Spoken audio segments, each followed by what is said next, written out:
It's still, the grandson, I think, is the CEO. Well, good morning. I have past time for us to start because I was running late this morning. But we will begin here and continue our studying of parenting. This is the next to the last week, if y'all can imagine that. We have one more week to go. I hope this lesson is a fun lesson. That's my intent for this one, to be a fun lesson. It's supposed to be a positive lesson. Last week was a little more, I was afraid to be a little more negative, so I swapped them. And we decided last week, I can't even remember what we covered. I just saw it on the tip of my tongue. Oh well. It'll come to me in a minute. This week we're going to talk about lessons from the dinner table. When you think about it, a lot transpires at the dinner table. And this morning we want to talk about how that is a part of our parenting that we have over the years. This first passage I sent out, I've read Psalms numerous times. This psalm never came to my mind. It's a great psalm. Psalm 128. Yep, 128.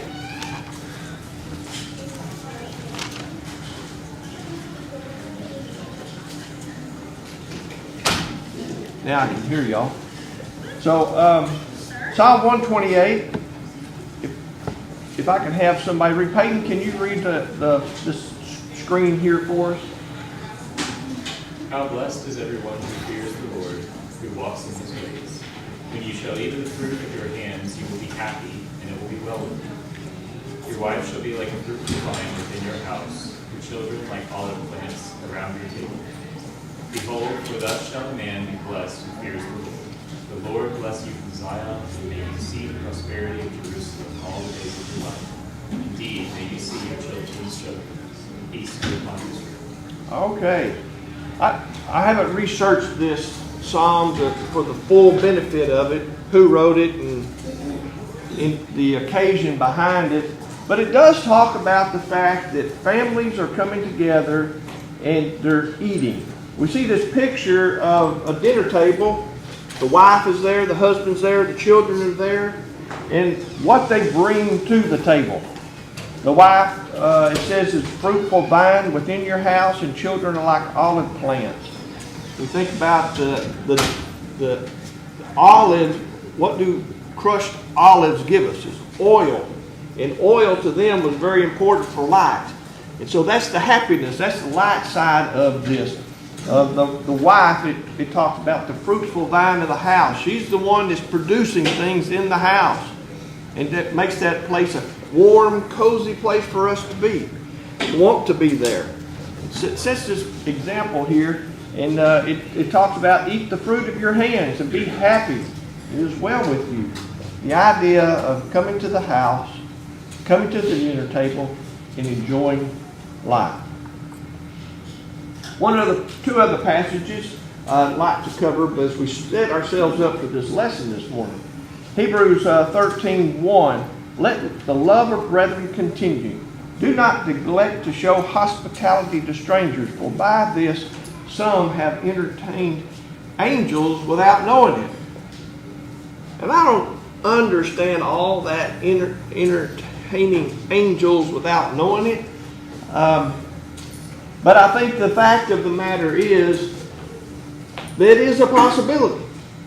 And we're fixing to see an example here in Genesis. That was the other passage I sent to y'all. But you think about that. The hospitality, being hospitable, showing that. How do we show hospitality in this congregation? Anybody have any ideas? Words? Yes, ma'am. You are very warm and welcoming. Okay. Very good. Anyone else? Thank you. Yes, ma'am. We have singings and get-togethers. Singings and get-togethers, right? Where people open up their house. Sylvia, did you have your hand up? Well, you know, some people don't live real close, but you can show hospitality by taking somebody out to lunch. Yeah. So it's just whatever you do to be with people. Yeah, we're kind of a commuter congregation. A lot of people don't live here in town. 1/3 of us live in Waxahachie.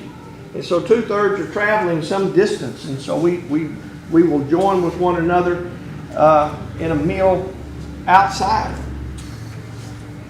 There are other times we have people come in and visit, and somebody will take them out to dinner to get to know them, to talk to them about the congregation here, talk to them about the town, talk to them about their family, get to know them.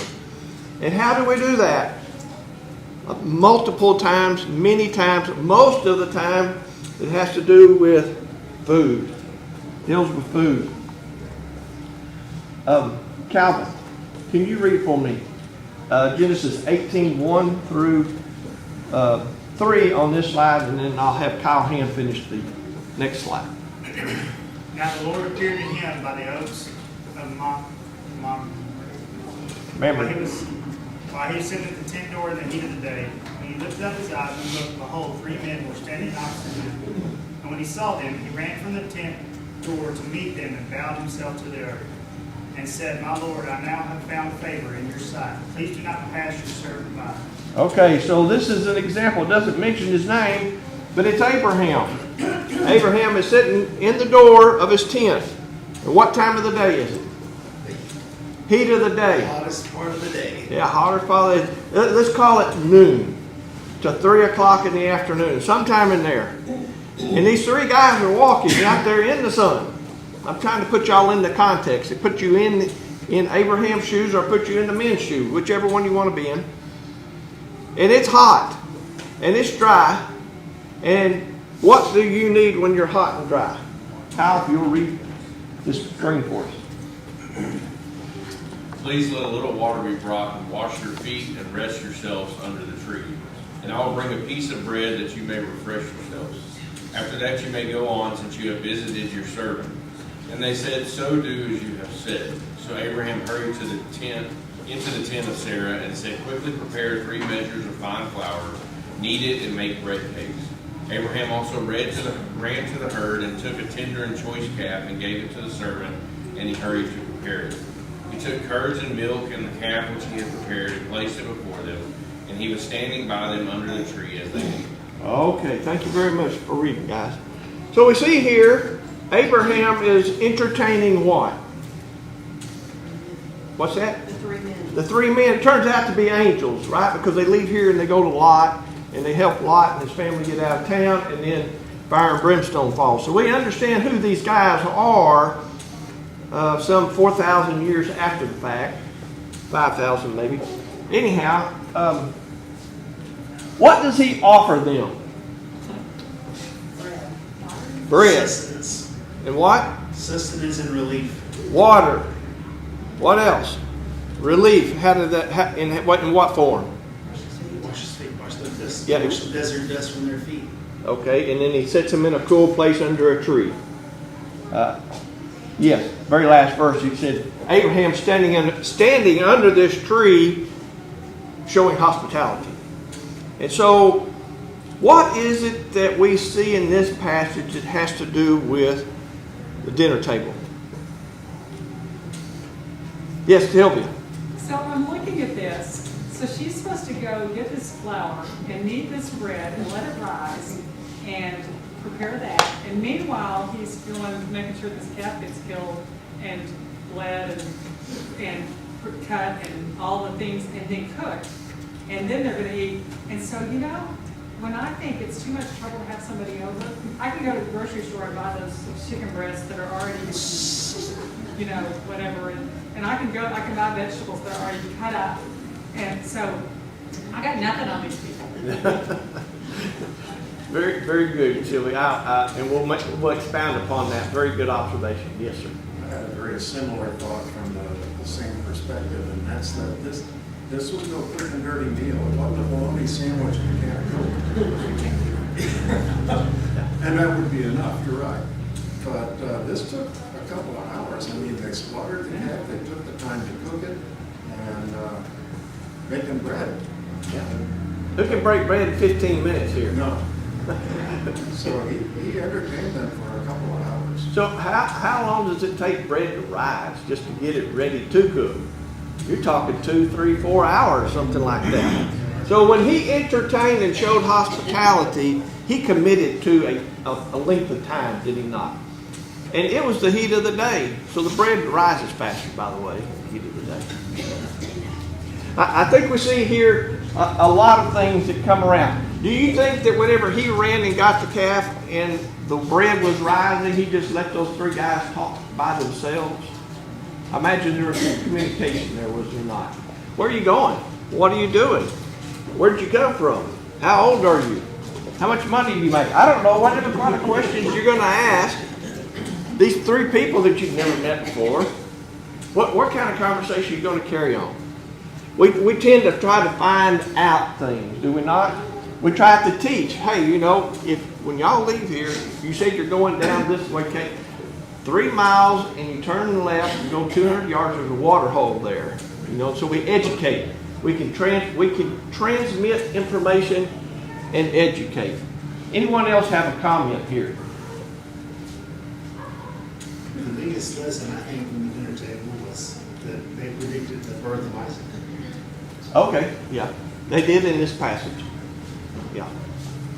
And I will also say that Abraham and Sarah are working together.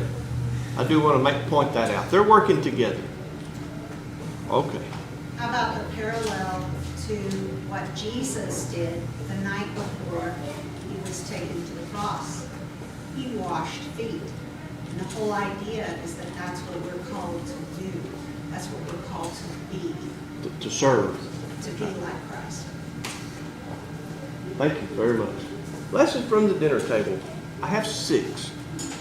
I had 7, and I already knew we weren't going to get to it, so I took it. Somebody's got to be sacrificed. I took the last one off. Dinner table says a great deal about a family. So, I'm looking for 100% participation this morning. That's a challenge.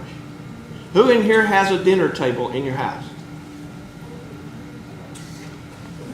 I'm missing one in the back. Okay. 100% participation. So everybody got an A for the day. There you go. Who in here has a card table in the house? Who in here has a picnic table outside? There are multiple tables that are available, are there not? And different things happen on those tables. Whose dinner table is clear for dinner at lunch today? Or is it covered with income tax? Yeah. Or an art project? Or you're folding clothes? Or it's your business and it's not the dinner table. The dinner table is the TV tray that sits in front of the TV. There are folks who do that. The dinner table is not available. There are those who always have the dinner table available. In our house, there is a flower vase that sits in there with a huge flowers. And every time we sit down, we have to move it so you can see outside. I'm not complaining. Not one bit. Why do you put flowers on the table? What? Decor. It's something for beauty. It's warmth. It invites you in. It may hide all the crumbs on the table. I don't know. I left crumbs on the table this morning. I got to clean it up when I get home. But the dinner table does say various things, does it not?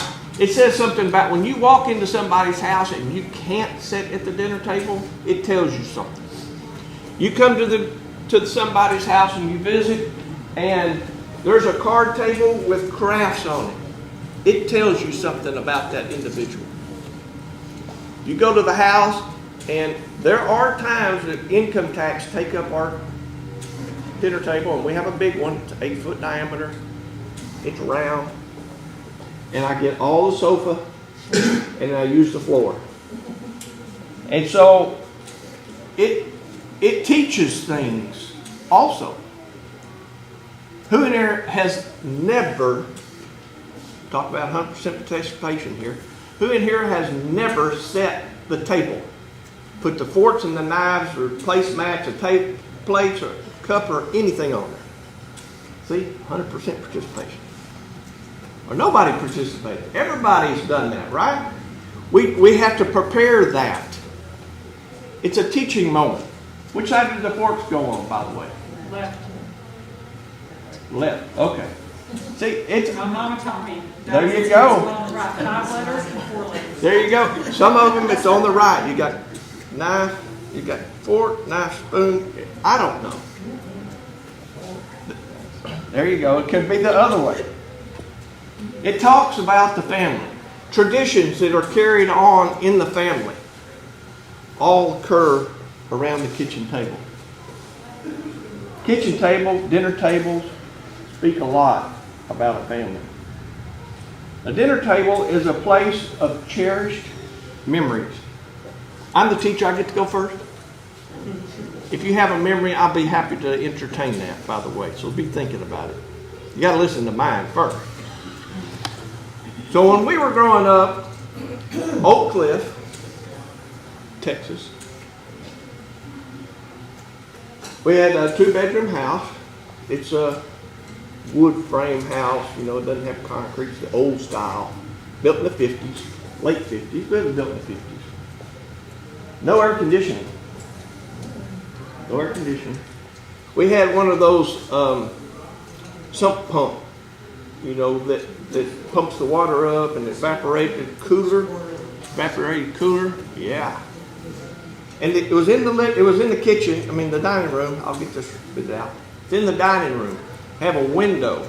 It's a double window, and so it's got to be offset just a little bit. But anyhow, it's sitting there in the window, and you could refresh yourself on a hot day at the kitchen table because it blew in the house. But part of the thing for an evaporated cooler to work, air has to move. And so you leave it was south facing, so the air blows through, and it blows through the windows on the north side of the house. You get this natural air going through, you put a little bit of moisture in it, it cools the air. It was great. 1972, we got air conditioning. Air conditioning. Pulled the old one out, put the air conditioning in, and I went and raised the windows in the living room, and Dad said, nope, you got to shut them. Why? Because you want to keep the cold in. It doesn't need that air to go through. When we're sitting at the kitchen table, pretend this is the air conditioner here, my brother sat here, my dad sat here, and I sat in the front of the air conditioner. I haven't even talked about the table, have I? But that's where we met. That's where you came to refresh. I sat in front of the air conditioner. Cherished moments that occur when you were growing up.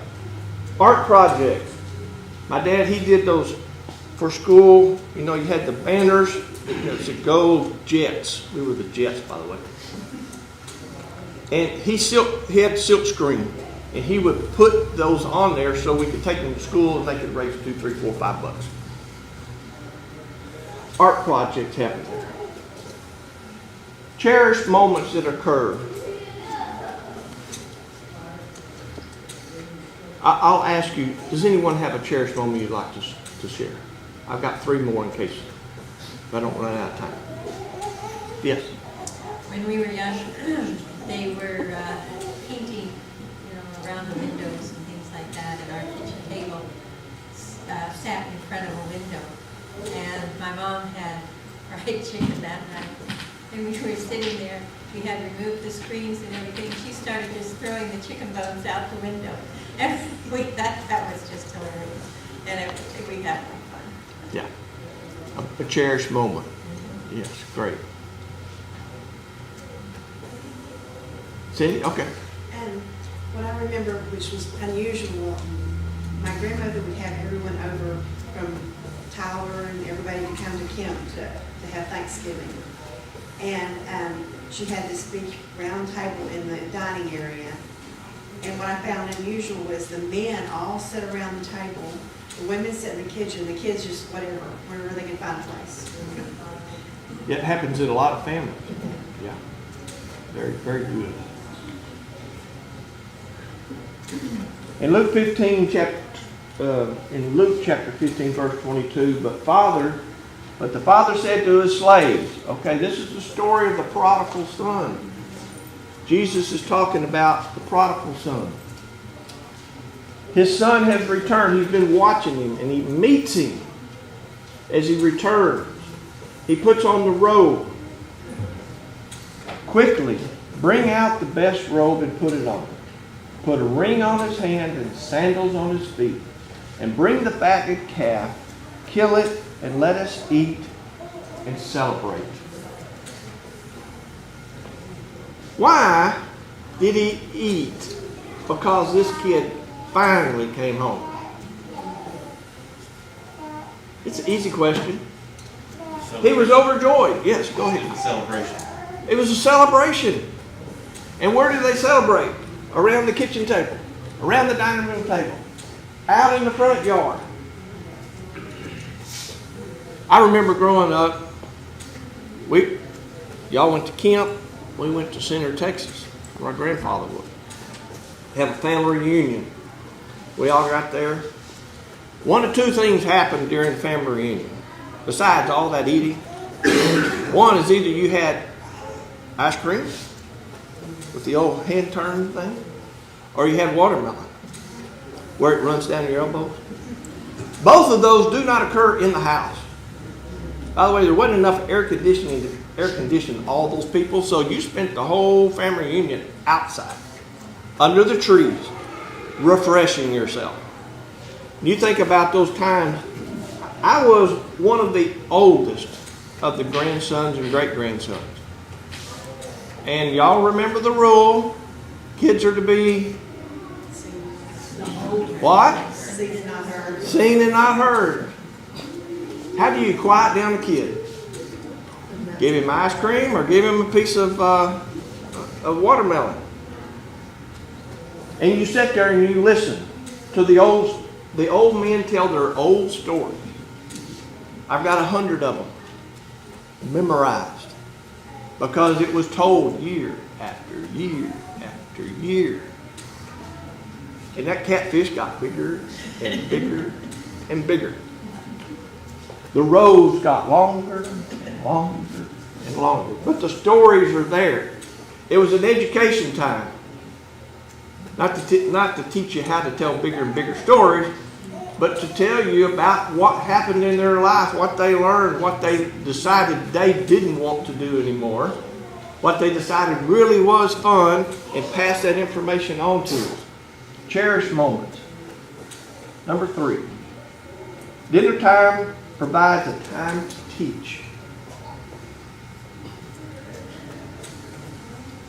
As to your earlier comment, Jesus washed their feet. This is in the upper room, prepared for the Passover.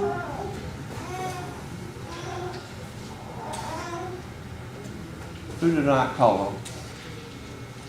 Michael. If you can read this, Matthew 26, 26 through 29. Now as they were eating, Jesus took bread, and after blessing, he broke it, gave it to his disciples, and said, "Take, eat, this cup is my body."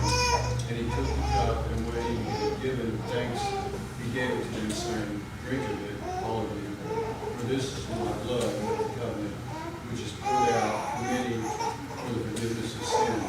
I tell you, I will not drink of it again, of the fruit of the vine, until that day when I drink it new with you in my Father's kingdom."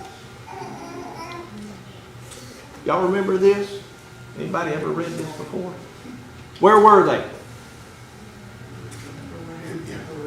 They were in the upper room. They were reclined at the table.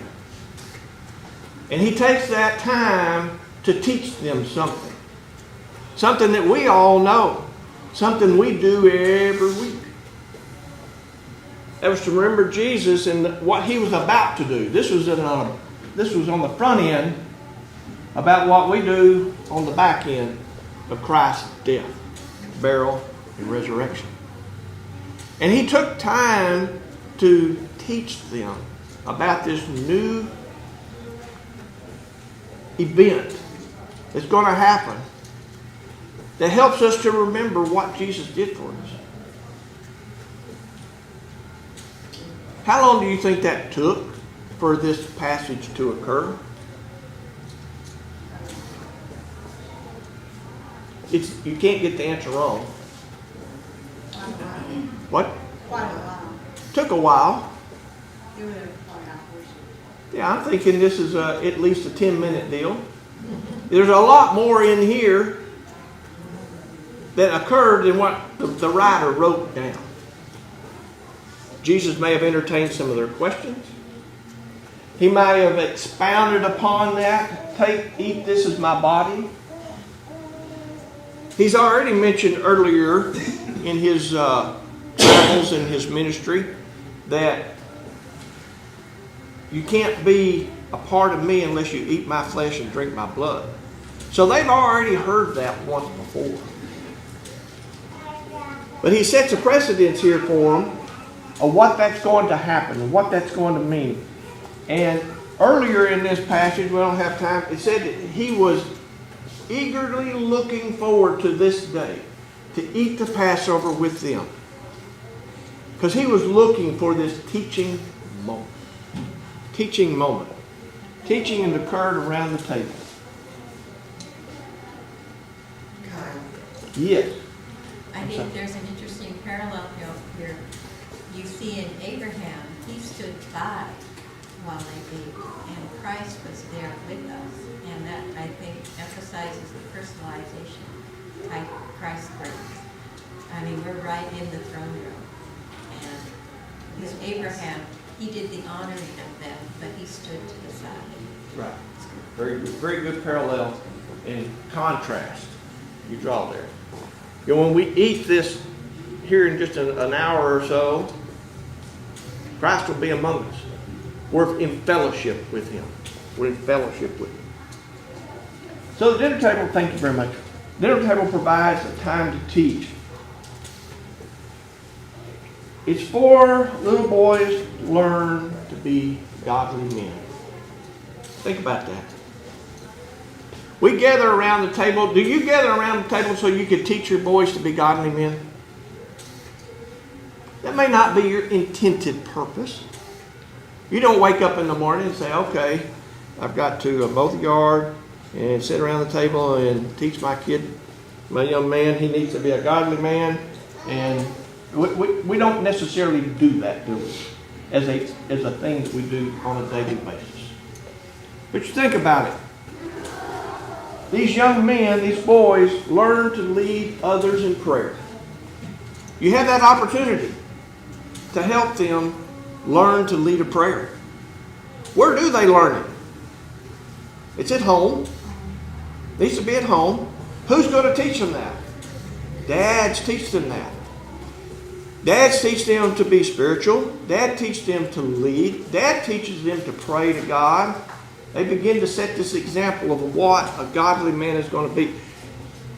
20 years, in 25 years, you're going to be sitting in the same position, that young man, teaching your son to be a godly man. But we take into opportunities to teach them to lead others in prayer. Number 2,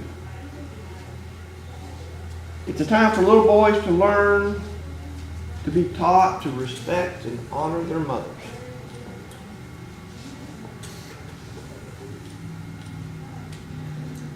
I was raised in a broken home.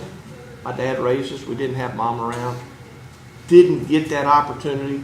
I was 6-ish or so whenever they divorced. So I didn't get that opportunity. But I did marry into a family that had a husband and wife, mom and dad and his parents. We would sit down at the table. We'd all gather around the table. Pat is work. Gina's helping her get the food on the table, set the table. We sit around there. First bite. Billy Wayne says, Pat, that is some kind of good. Wow, that tastes great. And I'm thinking, the first time I hear this, I'm thinking, you haven't eaten nothing yet. You got to eat the whole thing if you're going to know if it's good or not. You know, you got your roast, you got green beans, you got potatoes, you got carrots, you got a salad on the side. He's had one bite, and he's already praising his wife. I didn't get it. Went right over my head. Sat down the next time to eat. Boy, that sure smells good. I can't believe we're having this, whatever it was. We'll call it Mexican food tonight. I am so looking forward and ready to eat. Takes a bite, and that's the best tacos I've ever had. Enchiladas, thank you, enchiladas. You just had one bite. How do you know what it tastes like? I learned something. To honor, to show respect. She has poured 1, 2, 3, 4 hours. I don't know what that time was. Of her time, energy, blood, sweat, and tears, all that to prepare a meal. Young boys need to learn to honor and respect their mother. And how do you do that? You take the opportunity around the dinner table to honor them for the work they put into it, the love that they show. We get that opportunity that we can teach. We can teach them. Anybody else think of something that how a dad can teach their son to be a godly man?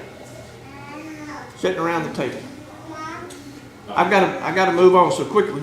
About what he talks about you know, when you ask about this day, what are his priorities? What were his priorities that day? There's teaching moments, right? We can teach them, show them what was important to us. Thank you, Kyle. I'm sorry, I have 7 minutes. The dinner table provides a time to teach little girls how to be godly women. The example they see from their mothers. A, learn the need for families to pray together. It's not just brother praying or dad praying or sister praying. Anybody, we're all praying together as a family. We come together. We don't take one bite until we pray. We show honor. We show respect. We show our love for God. He's the one that provided it for us. Yes, Mom may have cooked 1, 2, 3, 4 hours. Sarah, Abraham, put the time into it. But God is first. Number 2, learn the vital role of commitment to keeping the home. There's value in a woman preparing the food for the family. Offering her time, energy, forethought. You can't just go into the kitchen. Now, Sylvia did mention this. You can run to the store and get your chicken prepared, and you can even get your vegetables cut up. But still, you got to go to the grocery store and get those things. You plan the meal, how the meals are going to be prepared. You check to make sure it's going to taste good. Not too much salt. Put pepper in there. All those things. And those young girls learn Mom is keeping the home, keeping the family together. That role as a wife, as mother, taking care of the home is vitally important. And there's another word in this passage here, commitment. Commitment. Learning commitment. And all those opportunities are sitting there around the table. The third thing is the table provides us an opportunity to teach our children the need for hospitality. Abraham figured it out some 5,000-6,000 years ago. Hospitality is something important. And you pass that on. We open our homes for others. They can come in. And we show hospitality to them. It's also important to note that in that time period, hospitality was a kind of a requirement. I mean, you were, in that culture, you were expected to open your home to people. So it was a cultural thing. Absolutely. That showed hospitality, meaning that you were showing honor to other people. That's right. Very good. Which is, and hospitable, being hospitable is also a requirement for an elder. Yes. Everybody's coming over our house for lunch, is that what you said? Maybe just crackers. I'll bring the sweet tea. You bring the sweet tea. All right. Thank y'all. All right. Number 4, lesson from the dinner table brings families together. And we've already kind of talked about that just a little bit. I do want to look at this passage in Psalms 128. It says, when you shall eat the fruit of your hands, you shall be happy, and it will be well with you. Your wife will be like a fruit vine within your house, and your children like olive plants around your table. The idea, the concept here is we have to come together. Who in here knows of a family who doesn't eat together? Okay, you don't have to participate in that one. But we all do know that, do we not? We've seen it where I remember when TV was important, and every house had a TV tray. You know, so you could get your little tray, it folds up, and you could sit there and watch TV. And there were TV dinners, you know, so it'd make it real easy for you to get food so you could go TV dinner. What did TV dinners and TV trays do to a family? They broke them up, did they not? Y'all know it. We've seen it. Guilty. Done it before. The idea is the table, the dinner table should be a place where everybody comes. Y'all, let me rephrase that one more time. Maybe you didn't hear me. It's a place where everybody comes. My goats know that when I walk to the barn, there's a dinner table. It's a trough. And if they don't come to the trough, you don't eat the feed that everybody else is eating. I'm not carrying it to you. My cows know when they hear the Ranger fire up, there's a potential for cubes in the back. And they'll stick their head in with you, but they're going to look in the back and sniff and see if there's any cubes in there. The idea is we know that dinner table is a drawing point, a place that brings us together as family. Brings us together as a place as a family. I didn't know if I had another one there. I had 3 minutes. Okay. Number 5.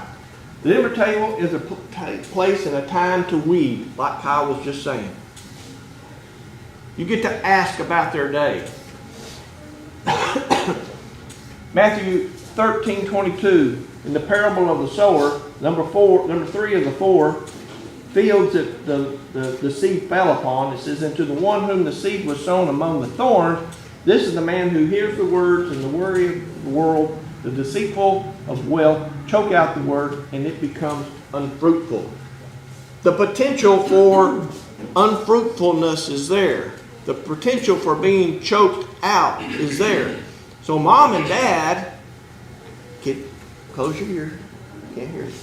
Mom and dad, you too, you got to put your fingers in here. Mom and dad are trying to weed out things around the dinner table. What did you do at school today? Oh, we did science. Maybe there was that word evolution was talked about. Well, you get the opportunity to fix that weed. Pluck it right out of there. Maybe you were reading something in school, spelling, and all of a sudden somebody in class spelled a bad word. We don't talk like that. pull that weed out. Oh, so-and-so and I were playing and he pushed me down and he called me a bad name. Don't play with him anymore. He's not a friend. If he really wants to be a friend, he will treat you right. And you get the opportunity to teach and you pull that weed out. We have those opportunities to help our kids redirect what happened in their life that day. Give them the positives because there are plenty of negatives out there. Plenty of negatives. We want to take the opportunity as we gather around the table to pull the weeds. Lastly, it's a time of refreshment. In Genesis 18, verse 4 and 5, this is what he said. Please let a little water be brought to wash your feet and rest yourselves. There's times when our days are busy, we can bring everybody together and give them a minute to rest. Provide for them whatever their need may be. Secondly, and I will bring a piece of bread to you that you may refresh yourselves. And after that you can go on, since you have visited your servant, and so do as you have said. So the dinner table offers refreshment. When I talked about the watermelon and it running down your elbows, has that anybody ever happened to you? Okay. I didn't know if it was just me. Maybe I was just a messy eater or something. I can remember we would go to Arkansas. Albert's Pike is the place where we went for 13 years in a row. And in the river, we would set either a 2-liter or we'd set a watermelon. And you go by every hour and you kind of roll it over so that it gets cold. And about 5 or 6 hours later, you take it out and you cut it up in the heat of the day. And you're refreshed. You feel like going whatever else we had planned to do for the day. It gave you time to go to a spot. You look forward to that watermelon all day. You tended to it, you rolled it, you got it cold, and then you had the opportunity to participate in it, drink it. Dinner table is a time for refreshment. A kid may have had a hard day. You bring them there. Maybe they get ice cream. Maybe they get peanut butter and crackers. Maybe they just get tea or water or whatever. You help them through the day. Where can they find? Where is the place that pulls them back for that refreshment that they need? The dinner table. Take advantage of the dinner table. Raising godly children is essential. Next week we're going to cover the wayward child. Wayward child. It does happen. Probably happened to some in here. But there's always hope, and we want to talk about that. Anybody have a comment before we close? Yes? A few things. You're talking about at the table how the father is to honor the mother. It works in parallel. It works the other way around. We did a trip years ago now to the Philippines. And we're sitting with brethren, and a lot of college age students were over. We were all together there doing this trip, and with a lot of brethren there. You noticed that the meal being prepared took a while. It was homemade and took a while there. But the lady of the house always served the husband first. It made an impression on me. And make sure everybody was served, but he was always the first one. She served him first. It was nice. It was nice to see that there. And you see that example with the other two. So it works. I mean, there's a lot of examples in front of me, but it works both ways too as well. You're able to incorporate those two together. And the other thing with Abraham, the example of Abraham is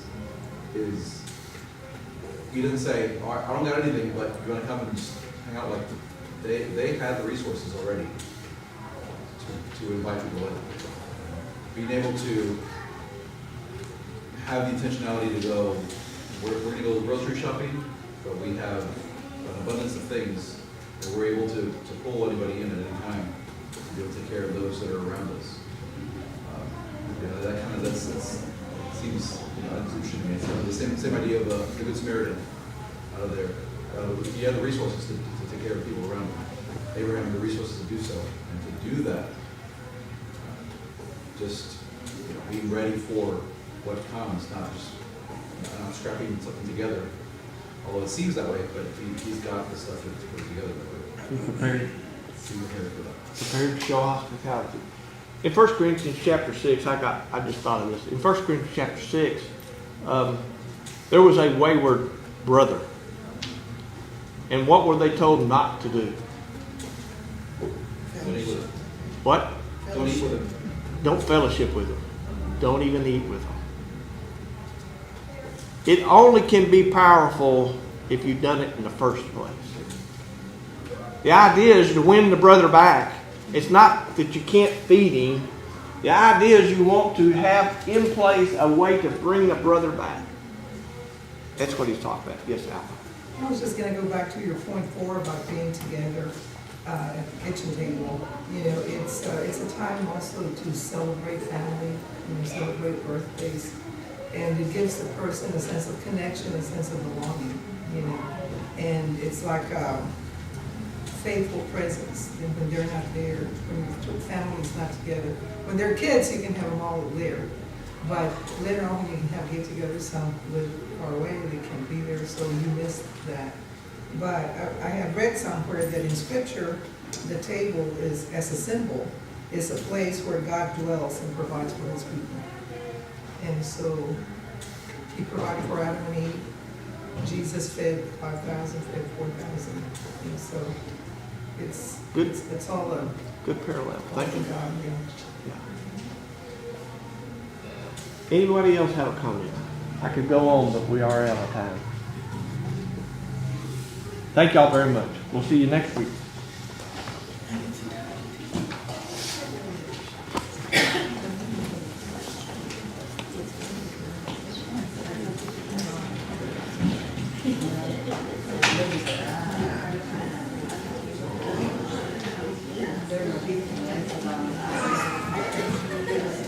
How will you lead the scene?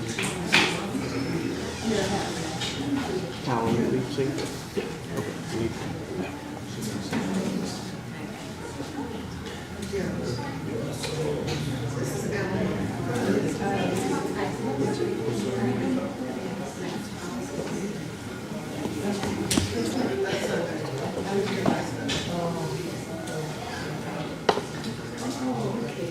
So you, no, go on first.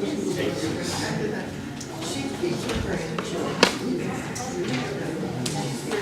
Keep her grandchildren.